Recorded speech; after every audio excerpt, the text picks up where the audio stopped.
Okay, so here's how you go about tinting this glass, all right? First thing we need to do is clean. We're gonna clean the glass. We're gonna clean around the glass because the film is gonna touch all of this and everything gets contaminated, and as soon as your film touches anything here, it's gonna get contaminated, and guess where this contamination is gonna end up? It's gonna end up on your window, behind your film, and it's gonna ruin your job. After you clean the glass and around the glass, the next thing you need to know is how much film you're gonna need, okay? So I'll get my ruler over here. I'll go to the end of the glass there. I'll put it over here, gently, not to scratch anything. I'll look at this end over here, which is the longest point of glass, visible glass on that. And I'm gonna make a straight line over here. So I need 34 inches to do this glass, okay? So I'll come to the board. I'll wet the board to hold the film. And I will pull out of the box 34 inches of film. So the marking is over here. I'm gonna put 34 inches of film.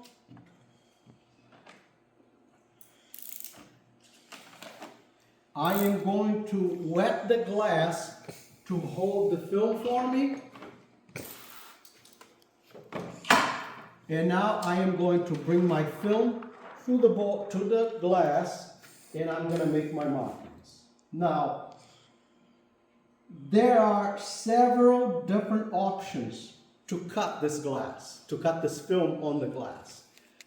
I can cut on the glass or I can cut on the board. I feel it's much safer to cut on a board than to cut on the car because the molding is rubber. Over here is rubber, over here is rubber, over there is rubber.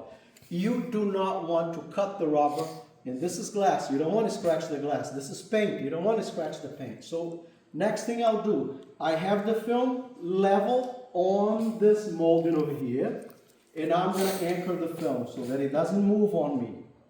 And now, instead of using, I could use my blade, come over here and cut. But there's two problems with that. One, there is a chance that I might cut that molding, and I don't want to do that. Second, my film is going to be very short because it's going to be exactly the size of the molding, and I want it a little bigger than the molding, remember? Okay, so I can mark my film where that molding is. And then I'll come over here and do the same thing against that molding. And then I'll come above the door and I'll make another mark. That's the excess that I don't need. Okay?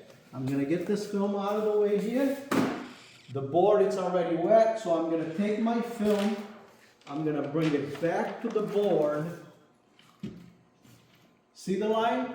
That represents the molding on the front. That represents the molding in the back, and I don't have a line here, right? You know why? It's because I already leveled this line over here of the film with the molding over there, so I don't need a line. So what I'll do next, I use my straight edge, and listen, if this line represents the molding, I want to be a little bigger because I want this film to be inside of the channel so that it doesn't have any gaps, okay? So I'm gonna cut outside the line, usually about 1/4 inch. Make sure you don't leave your fingertips in the way because the blade will cut it off. Again, I'm gonna do this.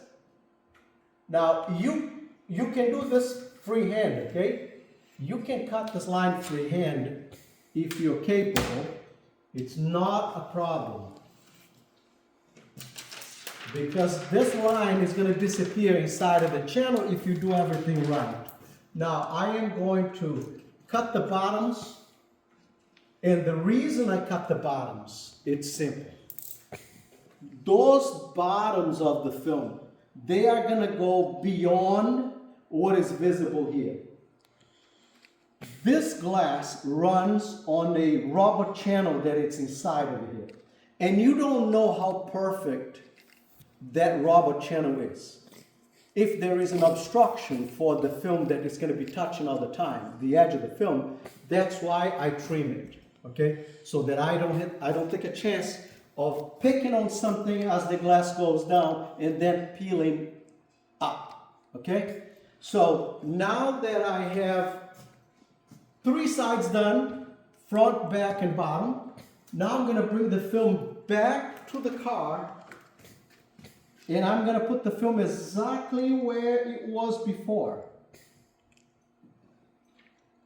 And I'm going to anchor it again so that it doesn't move on me. And now I'm going to put the car in accessory so that I can lower the glass. So here's what I'm going to do. Look at this. I am going to lift the bottom of the film while I lower the glass just enough for me to have access to the top edge so that I can trim. Because this edge over here cannot be done on the board for a very simple reason. You would have to be a machine to be precise enough. You would have to be a plotter to be precise enough to do this cut over there and it still look good.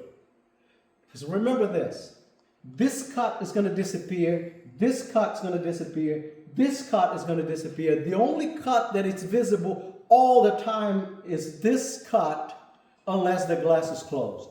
So let's believe the customer is cruising around during the summer, the window is halfway. If this cut is not beautiful and perfect, your reputation it's doomed, okay? So your reputation runs on the one cut. This is the cut, okay? So here's what I'm going to do. I'm going to take my blade, I'm going to stab over here on the edge, and I'm going to run. No rush.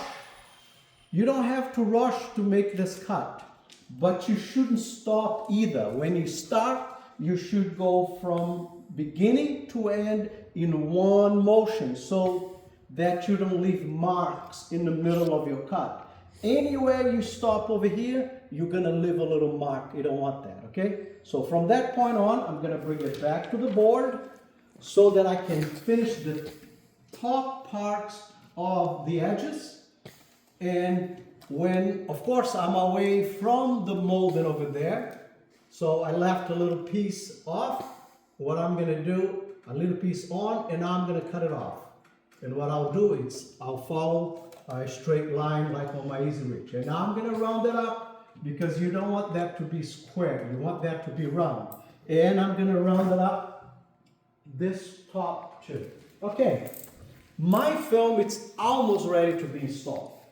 I want to do one last step because this is a BMW and there is somewhat of a curvature going this way. I want to make sure I'll shrink it before I attempt to install. So here's what I'm going to do. Okay, if you can see, you see how the film changes? Over here it's nice and flat, over there it's nice and flat, but over here it's not. That's a good demonstration that I already shrunk enough to install. Next step, what I'm going to do is I'm going to clean the glass again on the outside in order to clean the inside and install it. That's all.